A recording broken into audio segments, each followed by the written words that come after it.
Hey guys, it's Olivie Blake, and this is me not writing.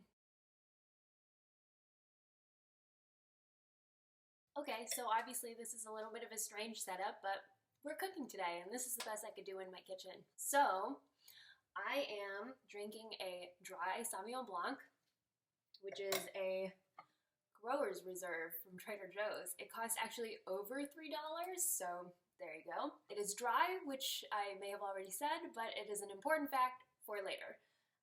Today I am going to make I forgot an ingredient. Fuck. Okay, so I am just now figuring out that I was going to make a mushroom orzo and then I forgot to buy mushrooms. So I'm going to make the orzo without the mushrooms and tell you where the mushrooms would go. So anyway, I usually add chicken into this recipe, which I'm going to do today because I've just gotten back from the gym and I need to eat some protein. But it doesn't have to be. It could be vegetarian. So I will point out all the places where it could be vegetarian. So first thing I'm going to do is brown some chicken.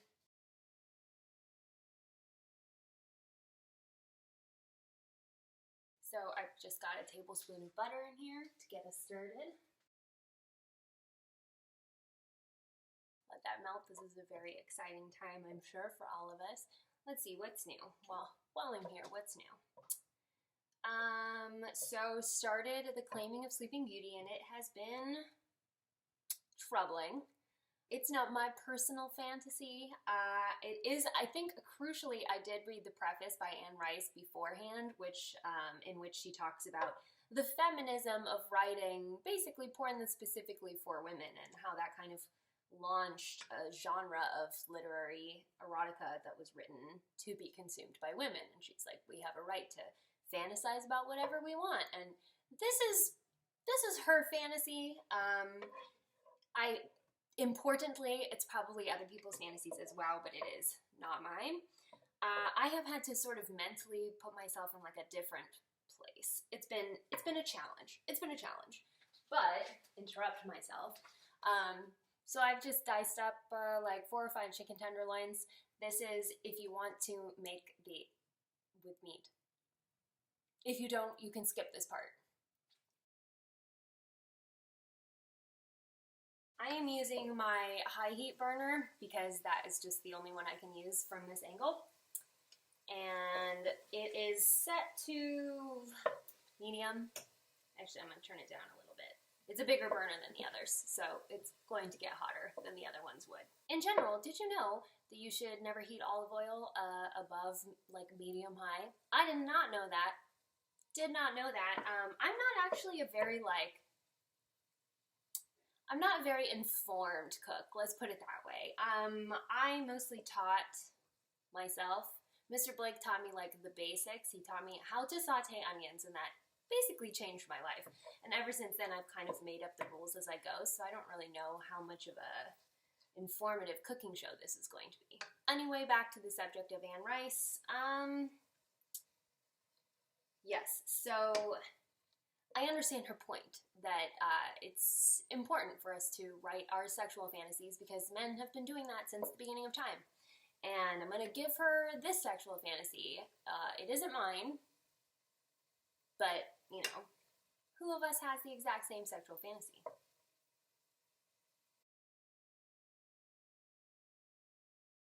Oh, I should also add, this bracelet here is from a nonprofit called 4Ocean, like the number 4. And Mr. Blake got it he's been looking at been interested in the organization for a while. But they basically take, and I'm going to turn this up actually. They take plastic out of the oceans and they make these bracelets and sell them, etc. There's more information about it. I haven't really looked into it, but I will include a link for you because it is important to him. He's very, he cares a lot about the earth. Which is not to say that I don't, but he prioritizes it, like, higher than I do, just being honest. So I've got a few different kinds of seasoning. I have this onion salt, which is, onion, garlic, salt, chives, which is kind of important to me because I like the flavor of chives, but I don't have all day to chop up chives. I've got some black peppers with a grinder. salt, and red chili flakes, which I put in almost everything. So I'm using the onion salt. And a little bit of black pepper. To be honest with you, I could have added this earlier, but it's kind of negligible. And I'm distracted. This is my first cooking show. So I'm just going to lightly saute this because I don't want it to overcook because it's going to go back in. So at basically this point, I'm going to take it out and start doing other things. As you can see, I've really got like the language of cooking down. I'm going to set the chicken aside. And now I'm going to add some garlic. So I don't like to, I'm going to add it now actually, but I'll explain my process and why it's in this bag. So I don't really like to mince garlic, and I don't like to chop it. I think it really only makes sense to put it in crushed. So my parents have like this rock that they just like put it and they just smash the garlic. I use this meat tenderizer. There's nothing quite like crushing garlic. I use a lot of garlic. There's probably 5 like big cloves in here. Just put that in for a couple of minutes, and then I'm going to add about a whole diced yellow onion.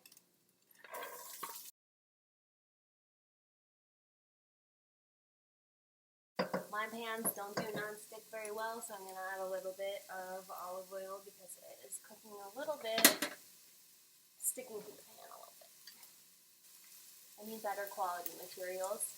You guys should buy my books so I can buy better pans. I'm joking, that's a joke. It's not, but it is. Okay, so I'm going to let the onions and the garlic soften. It's going to be about 2 minutes. If I had actually had mushrooms, this is one of the biggest crimes I've ever committed. I just didn't buy mushrooms for an entire week. That's insane. I love mushrooms. Anyway, after about 2 minutes of softening the onions until they're a little more clear, translucent, then I would add the mushrooms, and those would take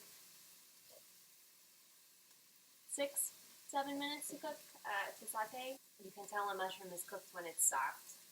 But since I don't have any, which will probably make Mr. Blake happy, he doesn't actually like mushrooms, I just add them into everything.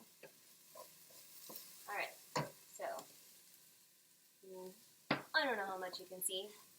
We're going to play this game like it's working. Now I'm going to add butter. So, I have 3 tablespoons of butter. My hands are washed, they're clean.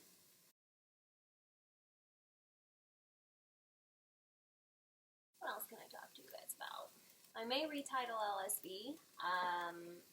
I did not anticipate this. I already knew what the stories were going to be, but they weren't all written and edited yet. And they are definitely still not all edited. But it does have a little bit of an afterlife theme.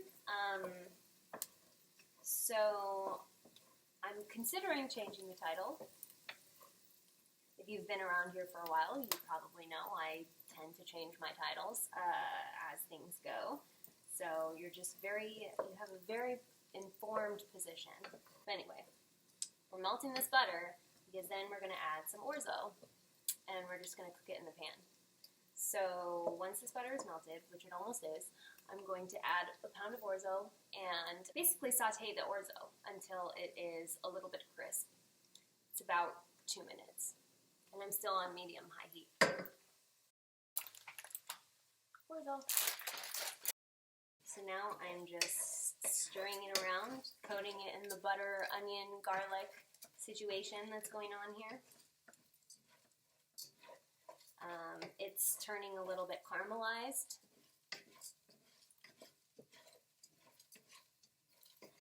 So my stepdad is actually a chef, and I don't let him watch me cook because I assume I make a lot of terrible mistakes because he's like, classically trained or whatever. So nobody tell him that this exists. Thanks. Alright, it's a nice caramel color now. So, I'm going to add two things. I'm going to add about a half cup of this white wine, and then I'm going to add 3 cups of chicken broth. And you could do this with vegetable broth, whatever kind of broth you want. If you want to keep it vegetarian, then you can add vegetable broth. Yes, and I'm going to have to do this with individual cups because Mr. Blake broke the big thing that holds multiple cups. Everything, this is a mess. Thank you for being here. I eyeball this, it really doesn't have to be precise. So this is a whole cup, and I'm adding approximately half a cup of wine. And then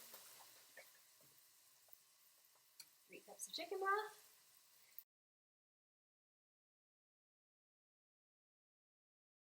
So the reason that I'm pretty chill with not having the mushrooms for this is because the orzo is basically a base, and then you can add whatever you want into it, which is why I'm going to add in the chicken a little bit later. And I'm also going to add in a little bit of spinach. Sometimes I add kale. This kind of kale. But not too much.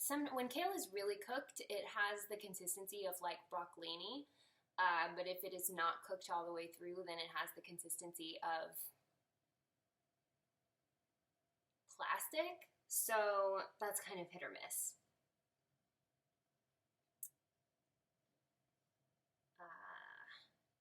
So I do this on pretty high heat, but then if you're going to put things on high heat, you have to be pretty responsible about staying around to like keep stirring. The way I do it, I wouldn't just leave it alone, because then the orzo will burn to the bottom of the pot. Don't ask me how I know that. So it's cooking, we're basically reducing the liquid. Once there's less liquid in the pot, then we can add more things. This is the longest part of the process, but still not particularly long. It smells pretty fast, and it could feed, depending how hungry you are, 2 to 5 people. And depending what you add into it, it can be a whole meal by itself, which is kind of ideal. So, like I said, I am stirring frequently because I have the heat up pretty high.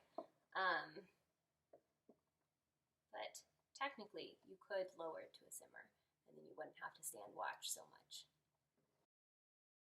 Oh, someone did ask me about baking bread, which would be hard for me to do on video, because it's a lot of waiting.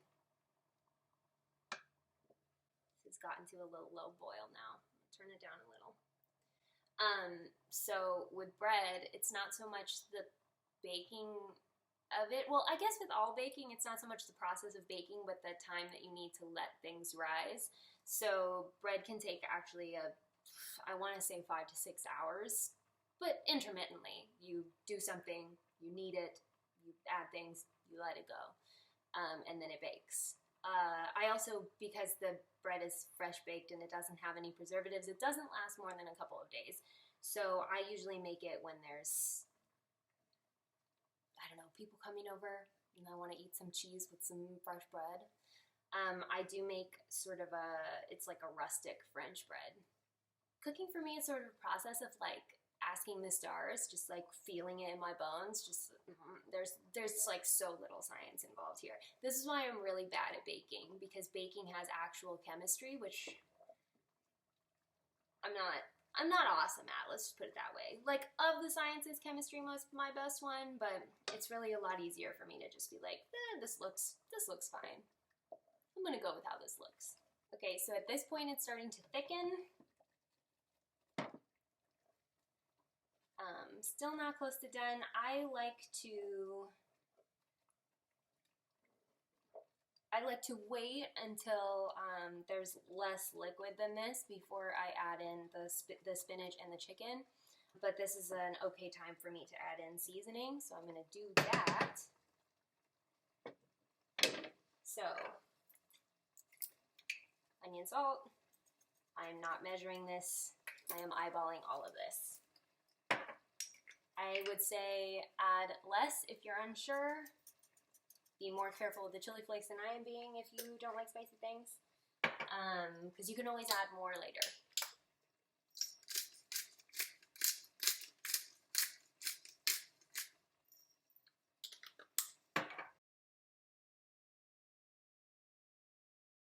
So now, if you had added mushrooms in earlier, and the reason you need to add them earlier than like the spinach is because mushrooms just take longer to cook. Mushrooms, peppers, those sort of things, they need to go in first because they need to cook for longer. If you had mushrooms in here, you might need to add a little bit more chicken broth. If it looked like the liquid was getting reduced faster than the orzo was cooking, so say the orzo still looked kind of raw, but there wasn't enough liquid in the pot, then you would have to add a little bit more chicken broth as you went. I will probably be fine with the 3 cups that I added. Sometimes I do add another, probably less than half a cup, just like drip it in when it's necessary. All right, it's almost fully cooked, so I'm gonna add the chicken back in and some spinach. So, chicken's going in, and some spinach. It's hot. So this is another situation where if it looks like there's no liquid and things are still uncooked, you would add a little bit more chicken broth.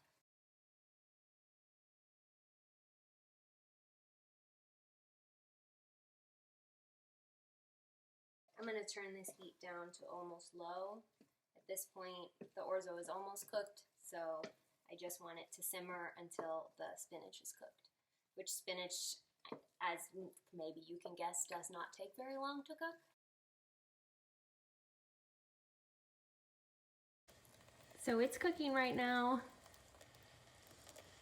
How meta is this, right? So this is going to be ready very shortly, which I started cooking 26 minutes ago. So this is pretty quick. This is something that I would consider an everyday meal. Not as in you should eat it every day, as in you could eat it on any day. So we've got a firmer consistency now, you can see.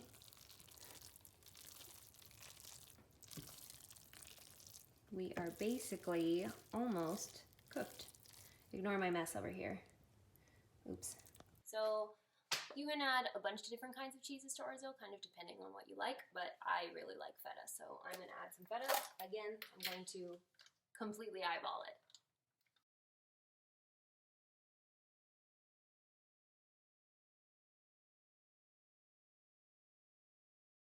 It's like a moderately impressive thing. I think if you plated it well enough, you could serve it to someone you wanted to impress. Your significant other's parents, etc. They don't need to know if you were drinking the wine while you were cooking the meal. That's not important.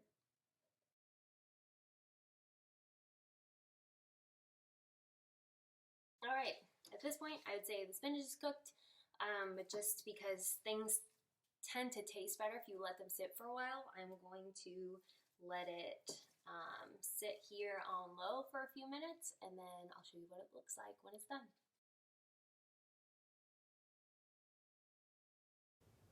Ta-da! Orzo! Ta-da! We did it! Alright, so we didn't get much done today. I don't know what we were hoping we'd get done today. But we did make lunch in under 30 minutes, so it was pretty impressive, I think. Though I did forget the mushrooms. Anyway, this has been me, Olivie Blake, cooking. And I'll see you next week.